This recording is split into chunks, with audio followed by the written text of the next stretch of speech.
আসসালামু আলাইকুম everyone, welcome back to sort by Saba. সেদিন ফেসবুকে একটা ভিডিও দেখেছিলাম, নরসিংদীতে মাসকলাইয়ের ডাল দিয়ে গরুর মাংস রান্না করেছিল। সো আজকে আমি সেটাই করব। সবার প্রথমে এখানে আমি হালকা খোলাতে তেলে এখানে পানিতে ভিজিয়ে রেখেছি। আমি আজকে কোনো ধরনের গুঁড়ি করব না, আমি এভাবেই আস্ত ডালটা ইউজ করব, সেজন্য ভিজিয়ে রেখেছি যাতে আর্লি সেদ্ধ হয়ে যায়। এরপর এখানে আগে থেকে ধুয়ে পানি ঝরিয়ে রাখা গরুর মাংসের সাথে পেঁয়াজ কুচি, আদা রসুন আর জিরা বাটা, লবণ, হলুদের গুঁড়ো, এখানে আমি মাংসের হলুদের গুঁড়ো ইউজ করছি। আচ্ছা, আমার অনেক ভিডিওতে অনেকে বলেন আমি কেন পরিমাপ বা পরিমাণ বলি না। আসলে আমি হাতের আন্দাজে রান্না করতে অভ্যস্ত।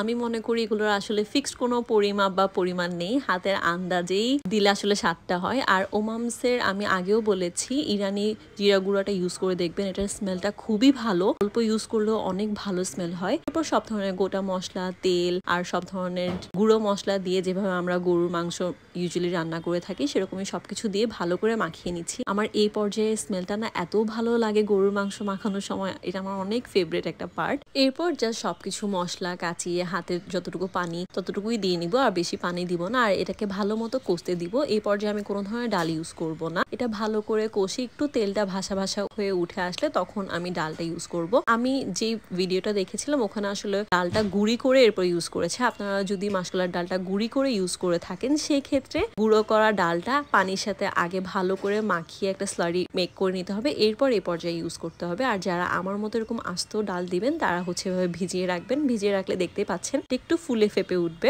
আমি অর্ধেক রেখে দিয়েছিলাম হচ্ছে দই বড়া বানানোর জন্য, আর বাকি অর্ধেক দিয়ে গরুর মাংস রান্না করছি। এটা আমার ফার্স্ট টাইম ছিল।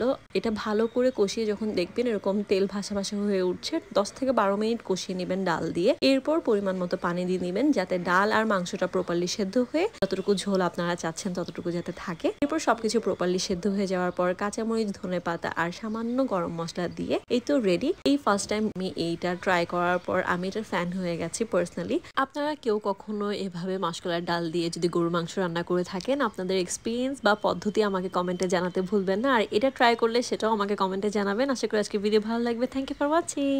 আসসালামু আলাইকুম everyone, welcome back to sort by Saba. কিছুদিন আগে সকাল 7টা বাজে ঘুম থেকে উঠে সবাই চলে গিয়েছিলাম কুটুমবাড়ি রেস্তোরাঁয় নাস্তা করার জন্য। সকালের নাস্তার জন্য আমার কাছে সবুজ হোটেলই বেশি পছন্দ পার্সোনালি। আমার পেজে অলরেডি ভিডিও দেয়া আছে, আপনারা দেখে নিতে পারেন। কিন্তু সেদিন সবাই মিলে ডিসাইড করলাম আমরা কুটুমবাড়িতে যাব। তো ওয়াসার মোড়ে কুটুমবাড়ির যে ব্রাঞ্চটা আছে সেখানেই চলে যাই। সকাল সকাল ঘুম থেকে উঠে নাস্তা করতে না গেলে এসব হোটেলে আপনারা জানবেনই না কি পরিমাণ লাইন থাকে মানুষজনের এই নাস্তা করতে যাওয়ার জন্য। যাই হোক, আমরা এখানে অর্ডার করেছিলাম পরোটা, নান রুটি, সাথে ছিল ডিম ভাজি, ডাল ভাজি আর ছিল চিকেন স্যুপ। খাবার আমার কাছে ভালোই লেগেছে। আমার কাছে ভাজিটা অনেক মজা লেগেছে, চিকেন স্যুপটা অনেক বেশি ভালো ছিল। যেহেতু অনেক বেশি গরম পড়ছিল এই জন্য আমরা কেউ নিহারি কিংবা তেহারি নিইনি, এটা কিন্তু আমাদের খাওয়া হয় বেশিরভাগ। চিকেন স্যুপটার কোয়ান্টিটি আর টেস্ট অনুযায়ী অনেক বেশি ভালো ছিল, কিন্তু আমার কাছে তাদের সার্ভিস অনেক বেশি স্লো মনে হয়েছে আর বিহেভিয়ারও একটু ইমপ্রুভ করা যায় বলে আমি মনে করি। কারণ এরকম সকালবেলা নাস্তা করতে আমরা অনেকবার গিয়েছি এরকম কাজিনরা, সো আমার এক্সপিরিয়েন্স আছে।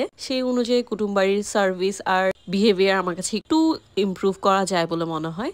এরপর আমার ভাইরা মিলে এই টেম্পোটা পুরোটা ভাড়া করে ফেলে বাসার সামনে নামিয়ে দিয়েছিল। এই টেম্পোটা এত মজা নিচ্ছিলাম আমরা সবাই মিলে। এভাবেই সকালবেলাটা কেটে যায়, বাসায় আস্তে আস্তে 9টা সাড়ে 9টা বেজে যায়। এরপর দুপুরবেলা নানু বাসায় সবাই মিলে চলে গিয়েছিলাম কোথায়, মেজবান খেতে আর ওরসের বিরিয়ানি। সেটার ডিটেলস ব্লগ আমি আপনাদের সাথে সুন শেয়ার করব।